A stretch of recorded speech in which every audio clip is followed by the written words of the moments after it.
The camera pans across a luxurious flower shop filled with exotic blooms from every corner of the world. A young woman, dressed modestly, arranges a bouquet of red roses with care. Her hands tremble slightly, but her eyes hold quiet strength. Suddenly, a man in a designer suit enters, tall, confident, and carrying the air of someone who thinks money is power. He slams his black credit card on the counter and smirks. "Sell me these roses," in Arabic, he says, voice dripping with arrogance. "If you can do that, I'll pay you $100,000. The young woman looks up, startled, but not by his words. She recognizes the man. Years ago, he had mocked her family for being too poor to belong in his world. The camera zooms in on her face, determination replaces fear. She takes a slow breath and begins to speak. Narrator, voiceover. He thought language was just words. But he had no idea that Arabic would remind him of everything he'd lost, and everything money could never buy.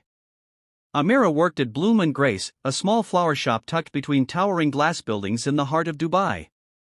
Her life was simple: early mornings, long hours, and quiet nights spent studying languages. She spoke Arabic fluently, of course, but also English, French, and a little Turkish.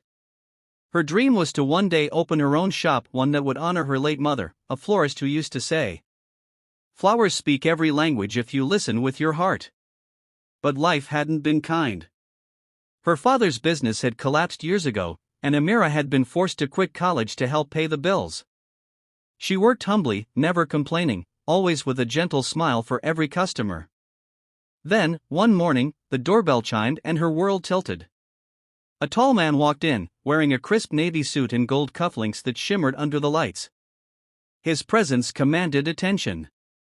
It was Omar Khalid, the self-made millionaire known for his chain of luxury resorts.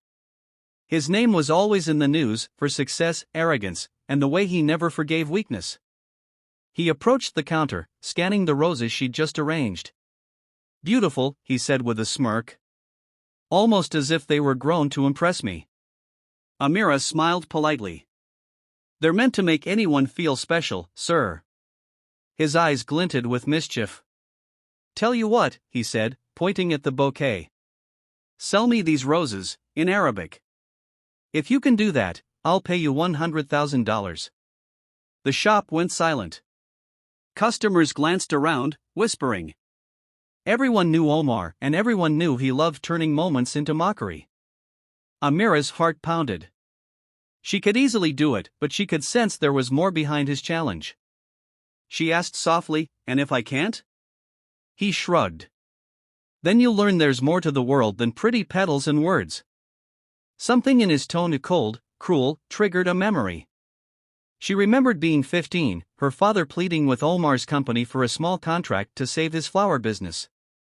Omar had laughed and said, "You people should stick to selling roses on the street." That humiliation had stayed with her for years. Now, here he was again, and fate had brought them face to face. Amira steadied herself, lifted the bouquet, and began. "These roses are not just for sale, but for every heart that knows the meaning of love and mercy." Her voice was clear, melodic, every word wrapped in emotion. She continued, describing the scent, the color, the history of roses in Arabic poetry, weaving her mother's teachings into each phrase. The air grew heavy. The arrogance on Omar's face faded into silence. When she finished, tears glistened in the corners of her eyes. She placed the bouquet on the counter. "Now, sir," she said quietly, "do you still want to buy them?" Omar didn't answer. He looked lost. Something in those words, something in her voice, had touched a part of him he thought was long dead. He left without a word, leaving the roses and his pride behind. But that wasn't the end. It was just the beginning. A week passed. Amira went back to her routine, though her co-workers whispered endlessly about the Millionaire challenge. Some laughed, some cheered her courage. Then, one afternoon, a black luxury car stopped outside. The same man stepped out, but this time, no arrogance. No smirk. Just quiet determination. Omar entered the shop holding something in his hands, the same bouquet of roses, now slightly wilted but still beautiful. "I kept these," he said, voice trembling. "I couldn't throw them away. Amira froze. Why bring them back? He took a deep breath. Because when you spoke that day, you sounded just like my mother. He explained how his mother, a humble Arabic teacher, had passed away years ago. She used to tell him that true wealth isn't measured by what you own, but by the love and respect you give. But after her death, he'd buried himself in business, chasing money to fill a void that never closed. Her words, her tone, the purity in her Arabic, it had brought his mother's memory crashing back. He set the roses down and pulled out a check. I wasn't joking about the $100,000. But I realize now, you deserve it not because of your words, but because of your heart. Amira shook her head. I don't want your money. I just want people to be kind. That hit him harder than any rejection before.